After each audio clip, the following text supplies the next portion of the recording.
A powerful moment is unfolding as thousands gather to honor Charlie Kirk, a conservative activist whose sudden death has sent shockwaves through the political landscape. But here's where it gets controversial. The memorial is not just a tribute, it's becoming a focal point for a broader political statement, with high-profile figures like former President Donald Trump and Vice President J.D. Vance set to speak. What does this say about the current state of American politics?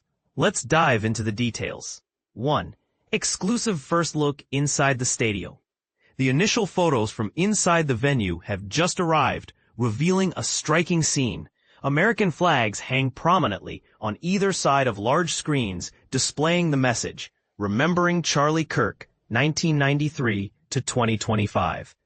The atmosphere is charged with patriotism and solemnity, setting the tone for what promises to be a deeply emotional event. 2. Trump's remarks. A very interesting, very tough day. As he departed Washington, D.C. en route to Arizona, President Trump spoke briefly with reporters. "Today we're here to celebrate the life of a remarkable man," he said. "It's almost unbelievable that something like this could happen. We're facing a very interesting and very tough day." He emphasized the importance of viewing the occasion as a moment for healing. Trump extended his condolences and love to Kirk's family, praising the late activist for the great job he did in advancing conservative ideas.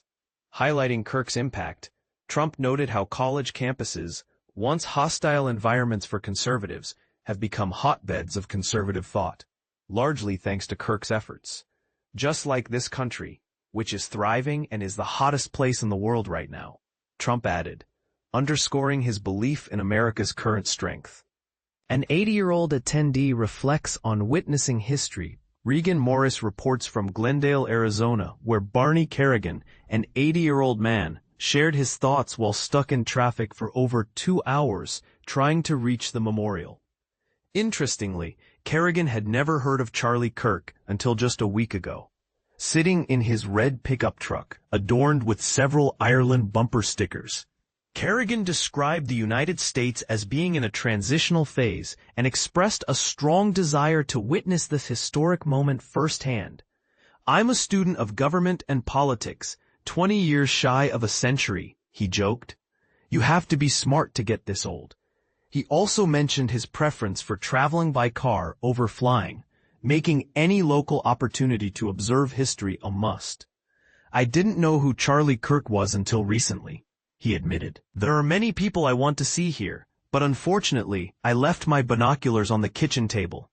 4. Trump boards Air Force One. As previously reported, President Trump is among the scheduled speakers for today's memorial. We've just seen images of him boarding Air Force One, signaling his departure for Arizona. 5. Memorial attendees don patriotic colors. At the State Farm Stadium in Arizona, where the memorial is being held, organizers have requested that attendees wear red, white, or blue, the colors of the American flag. This choice reflects Kirk's image as a deeply patriotic figure in American politics. Last year, Donald Trump described Kirk as a young patriot, a label that resonates strongly with many of his supporters. 6. Thousands caught in traffic en route to the stadium. Regan Morris continues reporting from Glendale, where, despite the memorial not starting for several hours, thousands are already stuck in traffic. Many have abandoned their vehicles to walk toward the venue. Security measures are causing delays, as each car undergoes thorough checks before entry, explaining the slow movement of traffic. 7. Trump departs the White House for Arizona. Breaking news.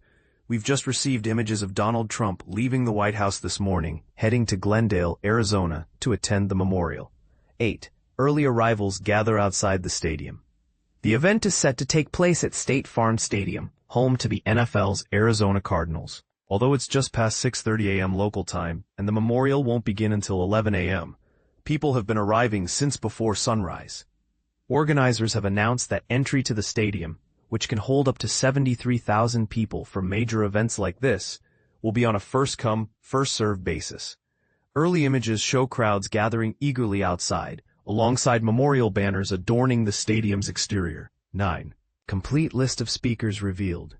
The memorial website has published the full roster of speakers, confirming the presence of several prominent figures. Erica Kirk, Charlie Kirk's wife, President Donald Trump, Vice President J.D. Vance, White House Chief of Staff Susie Wiles, Secretary of State Marco Rubio, Health Secretary Robert F. Kennedy Jr., Secretary of War Pete Hegseth, Director of National Intelligence Tulsi Gabbard, former Fox News host Tucker Carlson, White House Deputy Chief of Staff Stephen Miller, Director of the White House Presidential Personnel Office Sergio Gore. The website also hints that additional names will be announced, suggesting the event's political significance is only growing. 10. What you need to know about the memorial service. The venue's doors are scheduled to open at 8 a.m. local time, 4 p.m. BST, with the program beginning at 11 a.m. The memorial is hosted at State Farm Stadium in Glendale, Arizona, a venue that typically seats over 63,000, but can expand to accommodate up to 73,000 attendees for major events like this one. Those paying tribute on stage will include Kirk's wife Erica, alongside members of the Trump administration such as President Trump and Vice President Vance. Attendance required prior registration through Turning Point USA, with entry granted on a first-come, first-served basis. For those unable to attend in person, the memorial is being live-streamed on Charlie Kirk's social media channels, ensuring a wider audience can participate. 11. Why this memorial matters. Charlie Kirk, a prominent conservative activist, was tragically fatally shot earlier this month, prompting a wave of reactions across the political spectrum. His death has deeply affected the right-wing community, with President Trump expressing he was filled with grief and anger.